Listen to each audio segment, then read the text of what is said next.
The stately homes of England, how beautiful they stand, to prove the upper classes have still the upper hand. Britain in 2013. Women can run the country, they can rule the country, but they're still unlikely to inherit the stately pile. Certainly damps the fun of the eldest son. It's not an easy job. People look at a house like this and go... It doesn't mean a girl wouldn't be capable. Families would have daughters, daughters, daughters, daughters, daughters just to have a son. You are not only second best, but utterly superfluous to requirements.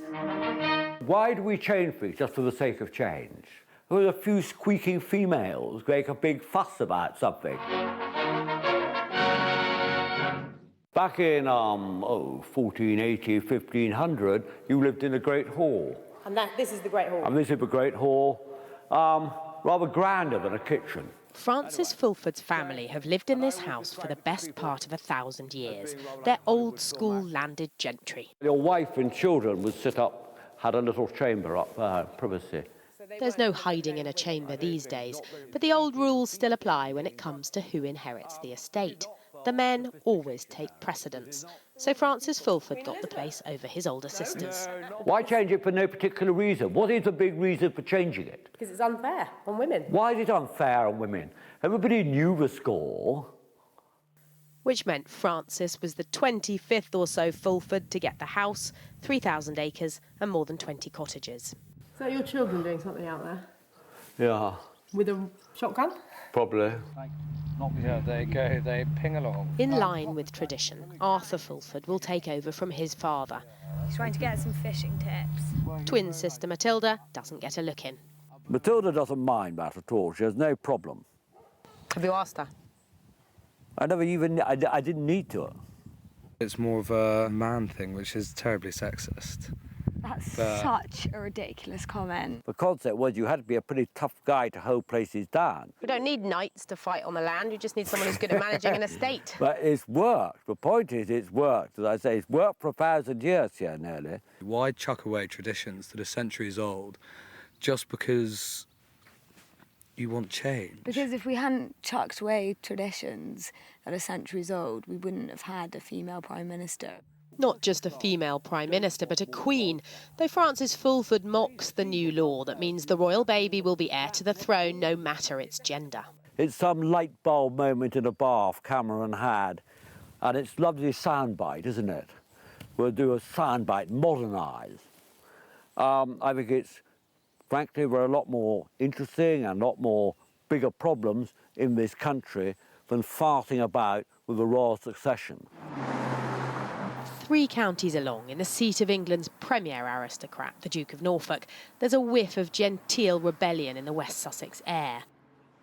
Arundel Castle is securely in the hands of its 18th Duke. He inherited 30,000 acres of the finest land in England and London properties worth around £100 million. I haven't got a lot of ancestral portraits, but there are 1 or 2 interesting ones. And in here... On the very edge of the estate, the Earl of Balfour, the Duke of Norfolk's brother-in-law no less, inspired by the change to royal succession, wants different rules for the aristocracy too. He's been the beneficiary. His great-great-uncle, the Conservative Prime Minister Arthur Balfour, was ennobled in 1922, and it's passed down the male line ever since. The day I inherited, somebody just said, Roddy, I think you'll find it still useful for booking a restaurant in the West End, and that's about it. And is it? No, not really, because nobody who takes a booking anymore practically speaks English and certainly doesn't understand titles. And over here, we have that's four girls, yeah, a little bit closer to you. That's the next generation, yeah. The Earl and his wife only have daughters, so his title and old family portraits will go to a male relative, unless a bill going through the House of Lords to change the automatic entitlement of men in the aristocracy succeeds. As Tony Blair would say, why shouldn't it change when everything else to do with female rights has been changed? Why should this be the one thing that is not? Roddy's wife, Lady Tessa, is the elder sister of the Duke of Norfolk and Earl of Arundel. If equality existed in her rarefied circles, she would have got the castle as eldest child. But it went to her younger brother. She's far too well bred to discuss being passed over, but she's fighting for her eldest daughter to become Countess of Balfour. I was given such pressure from Rod's father to have a son, and it was very, very difficult for me. One of my ancestors was Anne Boleyn. She was given the most terrible time from Henry because she couldn't produce a son. She, in fact, produced a daughter, and look at the wonderful daughter she produced. She produced Elizabeth I. So, this is about equality in the most privileged section of British society. Or is it? Scratch the surface and it seems we're not quite talking about revolution. Son inherits, but if not, it goes to the eldest daughter. So are you still saying that boys shouldn't inherit if there is a boy, but it's just if there isn't a boy, the girl should get it? Yes, so I'm a bit at a halfway house. So it's not exactly a gender equality. Well, it's getting it accepted, and It's moving in that direction. It's moving in that direction. Liza Campbell wants total equality for girls. She's the second daughter of the Earl of Cawdor, and her grandfather fell off a ladder when she was born, so horrified was he to hear of another girl. Perhaps not much has changed in Britain's social elite since. The sense of entitlement in the men is so strong, and the response is hostile and sneering. One person I discussed it with ended up the conversation came to an end when he said, "Well, you do realise that we will abort the female fetuses," and I just thought, I don't know how to carry on. I don't think we'll wear a hat like that, Arthur. I really can't bear that. None of the aristocrats we asked to defend male succession was willing to appear on television, which is why we went to plain old Mr. Fulford Esquire and his 1,000 years of Devon history. I mean, the fact we don't have an inherited title doesn't mean to say we don't act in the same way as if we did have an inherited title. And some people might say that being Fulford of Fulford is rather grander than being Lord Blenkinsop or somewhere who his grandfather made his money from war profiteering.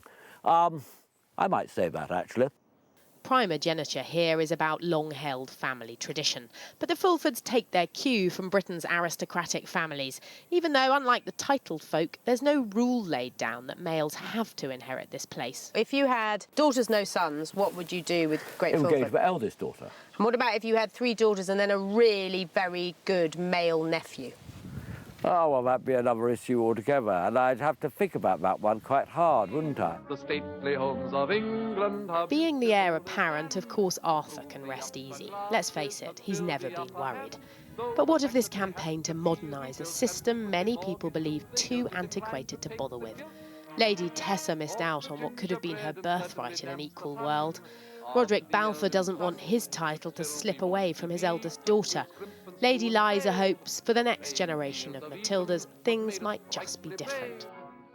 But the government shows no sign of wanting to get involved in this particular aristocratic tussle. That bloody dog. Bert, come here, otherwise you'll buzz off. Bert! Bert! So whatever the royals Come do, here. don't be surprised if male Fulfords are running this place for another 1,000 years.